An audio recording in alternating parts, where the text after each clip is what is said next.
Système Deal.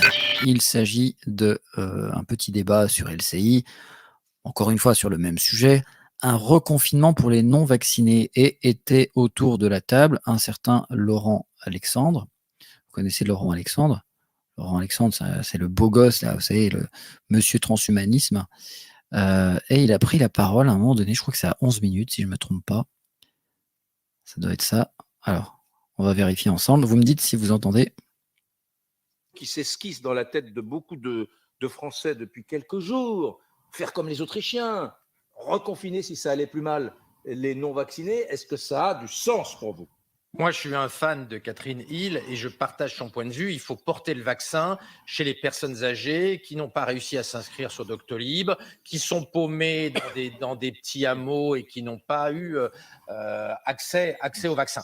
Et puis après, il y a les complotistes, il y a les gens qui ne veulent pas aller se vacciner pour des raisons politiques. Eh bien, attendez, ça c'est pour vous, vous avez bien entendu. Hein. Je remets en arrière. Il a dit les complotistes. Donc vous écoutez bien, messieurs, dames, les complotistes. On réécoute, ouvrez bien les oreilles, soyez attentifs. Oh, il y a le retour de Chang Zifu. Chang Zifu, où t'étais?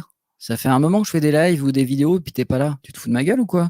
Est-ce que YouTube ne te donne pas l'information comme quoi je fais des lives, ou alors c'est que tu me boycottes parce que j'ai pas la même couleur que toi? Salut Okazu. Pareil, même question, t'étais où toi? Ça fait un moment que je t'ai pas vu. Non, c'est une vraie question, enfin c'est une question pour rigoler, mais en même temps, la question c'est, est-ce que vous recevez les infos? Parce que je pense être victime de shadow banning. Non, pour des raisons de choix abrutis. Alors écoutez bien, arrêtez de vous énerver tout de suite. Je crois que là, Laurent Alexandre, qui est essayiste, il a écrit, il essaye de nous convaincre, c'est un essayiste. Il n'y parvient pas, hein, mais il essaye tant bien que mal.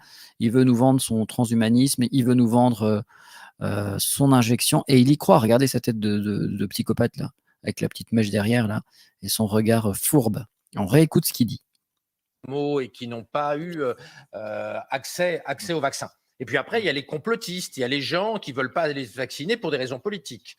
Eh bien, ceux-là, il n'y a que deux sanctions possibles. Soit on rend le vaccin obligatoire, et donc les complotistes sont obligés d'aller se faire vacciner pour éviter de geler complètement le pays, soit eh bien, on les confine en cas de reconfinement, et on ne reconfine que les gens non vaccinés. Parce qu'il serait totalement scandaleux. Écoutez bien, hein, c'est pour vous. Que l'immense majorité des Français qui a fait son devoir et qui est allé se faire vacciner ait la vie pourrie et la vie gâchée à cause d'une poignée d'abrutis qui refusent de se faire vacciner et qui écoutent les sirènes délirantes des complotistes anti-vaccins et qui vont emmerder la France entière et à nouveau mettre à genoux la France entière. Donc aujourd'hui, il est clair que s'il doit y avoir des sanctions, elles ne doivent pas être sur les bons Français qui sont allés se faire vacciner, les bons Français, sur les gens qui refusent d'aller se faire vacciner. Et là, je ne parle pas des personnes âgées qui n'ont pas accès au vaccin et qu'il faut aider, notamment en développant les visites de vaccination à domicile. Alors,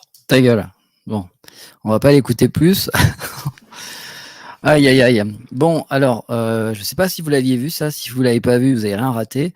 Moi, j'écoutais ça au boulot. Je regardais pas la vidéo, hein, forcément, mais j'écoutais un petit peu le début. Je me suis dit, est-ce qu'il y a des gens intelligents autour de cette table? Pas vraiment. Vous avez entendu, le mec prend vraiment des gants. Hein. Vous êtes des abrutis de complotistes, et en plus, vous êtes influencés par des abrutis de complotistes, et vous n'êtes pas des bons Français parce que, je cite, vous n'allez pas faire votre devoir. Donc, il vous a donné de devoirs à faire. Vous aviez plusieurs semaines, hein, vous êtes revenu dire « Ah, ben, j'ai pas réussi à faire mon devoir ». Il vous a redonné un délai, vous avez dit « Allez, fais ton devoir et reviens ». Et vous ne l'avez pas fait, vous êtes de mauvais Français, selon ce monsieur, et vous êtes des abrutis de complotistes. Et il a même rajouté anti-vaccin. Système Deal. Humour, réflexion, musique. Zéro censure.